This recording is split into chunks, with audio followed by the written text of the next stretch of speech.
ہے وہ حیا ہے. یہ بات ذہن میں رکھیں. ہر دین کی ایک پہچان ہے. حضور نے فرمایا اسلام کی بنیادی پہچان کیا ہے؟ حیا ہے. جب ہم نے اسلام کے دامن کو چھوڑ دیا ہے، یہ رسم حنا کے نام سے بدتمیزی یہ کس معاشرے سے ہم نے لی ہے؟ ہمارا تو رب یہ بھی گوارا نہیں کرتا کہ ہفتے کے دن کی تعظیم ہو اور اونٹ کا گوشت ایک بندہ ترک کرے یہودیت کی رسم سمجھ کے. اسلام سے ٹکراتا نہیں ہے، پھر بھی جو ہے وہ اسلام اس کو گوارا نہیں کرتا. اور کیا بہوؤں بیٹیوں کا تماشا لگایا، اور نیم برہنہ بیٹیاں لوگوں کی شہوانی نگاہوں کے سامنے ہیں، اور باپ بھی کھڑا ہے اور بیٹا بھی کھڑا ہے. نہ باپ کی آنکھوں میں حیا ہے، نہ بیٹے کی نظروں میں حیا ہے، نہ بھائیوں میں غیرت ہے. اور کہتے ہو اللہ کی رحمتیں ہمارے اوپر نازل ہوں. یہ تو شکر کرو پتھر نہیں برستے محمد عربی کے قدموں کا صدقہ. اگر ان کی رحمت نہ ہو درمیان میں ابھی آگ لگ جائے دونوں جہاں میں. یہ تو ان کی رحمت ہے کہ پتھر نہیں برستے. پچھلی قوموں نے ایک ایک جرم کیا، کسی کے اوپر پتھر برسے، کسی کے اوپر خون برسا، کسی کے اوپر ایسا زلزلہ آیا کہ نیچے والی جگہ اوپر اور اوپر والی بستیاں نیچے. لیکن اس امت پر ایسا نہیں ہوگا. اللہ کہتا محبوب تیری وجہ سے نہیں ہوگا. ورنہ حضور نے فرمایا کہ یہ امت پچھلی امتوں کے قدموں پر قدم رکھے گی. یہاں تک حضور نے فرمایا کہ اگر کسی شخص نے اپنی ماں کے ساتھ بھی زیادتی کی ہے تو یہ وہ بھی کریں گے. اور دیکھ رہے ہیں کیا کچھ نہیں ہو رہا. قبروں سے مردے اکھاڑ کر کے ان کی بے حرمتی نہیں کی جا رہی. کبھی ایسا بھی ہوا تھا؟ کیا کچھ نہیں ہو رہا؟ تم کہتے ہو کہ ہمارے اوپر اللہ کی رحمتیں نہیں اترتی. میں کہتا ہوں شکر کرو پتھر نازل نہیں ہوتے. اور یہ صدقہ ہے محبوب کی کالی کملی کا. اور اللہ نے فرمایا ما کان اللہ لیعذبہم وانت فیہم. محبوب تیری وجہ سے میں عذاب نہیں اتارا ورنہ پیس کے رکھ دوں. تو ہم اپنے آپ کو دیکھیں، اپنے کردار کو دیکھیں، اپنے حوال کو دیکھیں. سر سے لے کر پاؤں تک ہم اسلام میں آ جائیں. چھوڑیں آدھا تیتر آدھا بٹیر. جہاں جی چاہا اسلام کے دامن میں آگے اور جہاں جی چاہا ادھر چلے جائے. مسجد میں بھی چندہ دیا اور ہوٹل میں بھی شراب پی. رب بھی خوش رہے، شیطان بھی راضی رہے. ایسا نہیں ہوگا. رب کہتے ہیں نہیں کہتے میرے ہو تو پھر میرے ہی ہو. کوئی بھی غیرت مند محبوب نہیں جو ہے تسلیم کرتا کہ میرا محب کسی اور کی طرف نظر اٹھا کے بھی دیکھے. تو رب سب سے بڑا غیرت مند ہے. وہ نہیں چاہتا میرا ہو اور کسی اور کی طرف دیکھے. تم کون ہے؟ مغربی تہذیب لگتی کیا ہے تمہاری؟ اپنی ملت کا قیاس اقوام مغرب سے نہ کر. خاص ہے ترکیب میں تجھے قوم رسول ہاشمی. تم غیروں کی نکالیاں کرتے پھرتے ہو. تمہارے سامنے سیدہ عائشہ کی سیرت موجود نہیں ہے. تم مغرب کے ٹینوں بننے کی کوشش کرتی ہے میری بیٹی. تیرے سامنے محمد کی بیٹی فاطمہ کا نقشہ نہیں ہے. کدھر بھاگ رہی ہے؟ یہ بال کھول کے بازار میں کون جا رہا ہے؟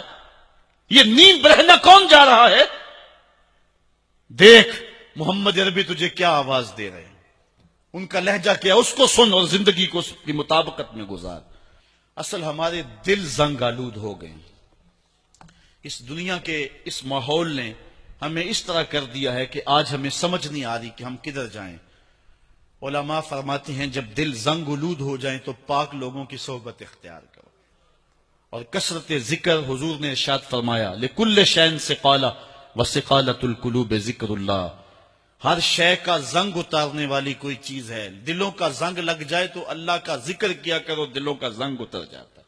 اور ایک اور حدیث میں حضور نے دلوں کا اور من کا میل اتارنے کے 2 نسخے بیان کیے. ایک کثرت کے ساتھ موت کو یاد کرنا، کثرت کے ساتھ موت کا تذکرہ، اور دوسرا کثرت کے ساتھ جو ہے وہ تلاوت کلام مجید.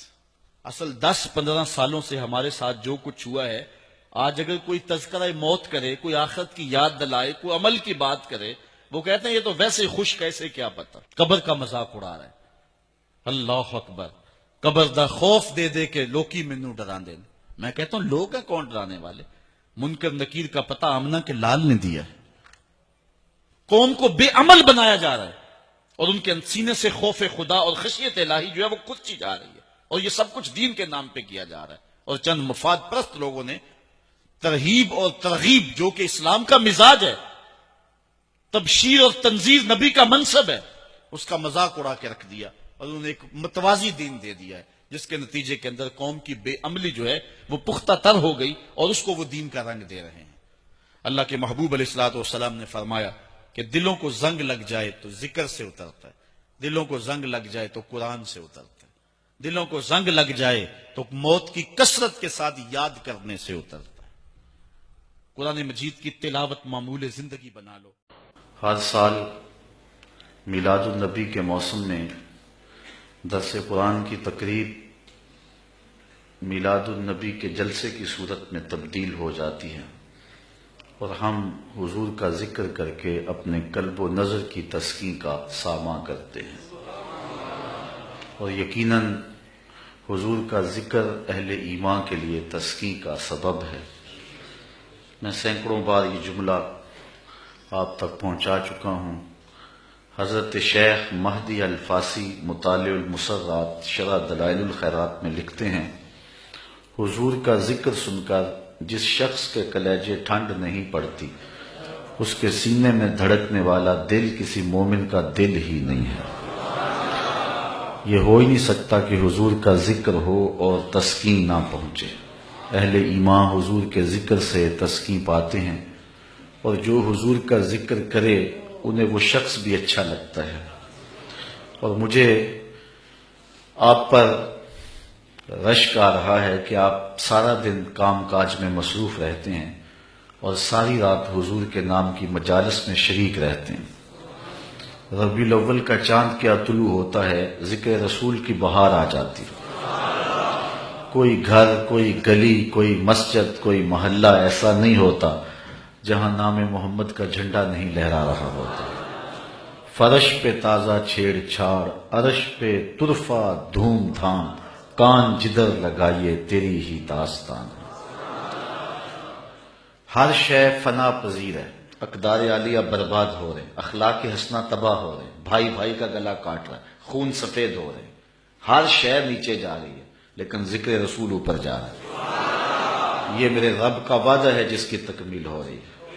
میں نے ان کھلنڈرے نوجوانوں کو بھی دیکھا ہے کہ جو گھر کا کام بھی نہیں کرتے، لیکن میلاد کا موسم ہو ساری ساری رات جھنڈیاں ٹانک رہے ہوتے ہیں۔ یہ اہتمام ہے، یہ اللہ تعالیٰ کے محبوب کی محبت اور حضور علیہ السلام کے پیار کا یہ عالم ہے۔ نخرے باز نوجوانوں کو گلیاں صاف کرتے میں نے دیکھا ہے کہ یہاں حضور کے میلاد کے جلوس نے گزرنا ہے۔ محبتوں کی یہ عظیم داستان اور پیار کا یہ خوبصورت انداز اہل ایمان کو نصیب ہوا ہے، اور وہ یقیناً حضور کے ذکر سے خوش ہوتے ہیں، بلکہ حضور کے ذکر سے تو میرا رب بھی خوش ہوتا ہے۔ حضرت امیر معاویہ رضی اللہ تعالی عنہ سے مروی ایک روایت ہے جس کو صحاح نے بیان کیا ہے کہ ایک دن آقا تشریف لائے اور صحابہ باہم بیٹھے ہوئے تھے، اور آقا کریم نے فرمایا ما اجلسکم، تمہیں یہاں آج کس شے نے بٹھایا ہوا ہے، کیوں بیٹھے ہوئے؟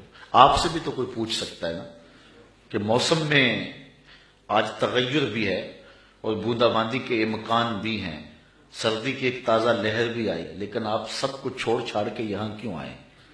تو آپ اس کو کوئی جواب تو دیں گے نا، یہی جواب دیں گے نا، خوشی ہے آمنہ کے لال کے تشریف لانے۔ تو صحابہ بیٹھے ہوئے تھے، آقا کریم نے فرمایا ما اجلسکم، یہاں آج تمہیں کس شے نے بٹھایا ہوا ہے؟ تو انہوں نے عرض کی جلسنا نذکر اللہ و نحمدہ علی ما ہدانا للاسلام ومن علینا بک، آج ہم اس لیے بیٹھے ہیں کہ اللہ نے آپ کی صورت میں ہمارے اوپر جو احسان کیا ہے اور ہمیں اسلام کی ہدایت ملی ہے، اس پر ہم اللہ کی حمد بیان کرنے اور اس کا ذکر کرنے کے لیے بیٹھے ہیں۔ حضور نے فرمایا کہ صحابہ کیا تم اس بات پہ قسم اٹھا سکتے ہو کہ اسی لیے بیٹھے ہو؟ صحابہ نے کہا اللہ کی قسم ہم اس لیے بیٹھے ہو۔ فرمایا میں تم سے جو قسم لی ہے کسی تہمت کی وجہ سے نہیں لی، تمہارے قول کی صداقت پر مجھے کوئی شک نہیں تھا کہ اس کو دور کرنے کے لیے میں نے قسم لی ہو، بلکہ ماجرا کچھ اور تھا۔ میرے پاس ابھی جبریل آئے اور انہوں نے آ کر کہا کہ محبوب آپ کے جو غلام کام کر رہے ہیں اس پر اللہ فرشتوں میں فخر فرما رہا ہے، اس کام پر اللہ فرشتوں میں فخر فرما رہا ہے کہ دیکھو میرے محبوب کے غلام کیا کر رہے ہیں۔ تو حضور اللہ کی تخلیق کے شاہکار ہیں، اور اس پر جب کوئی شکریہ ادا کرے گا تو اللہ راضی ہوگا، اللہ خوش ہوگا۔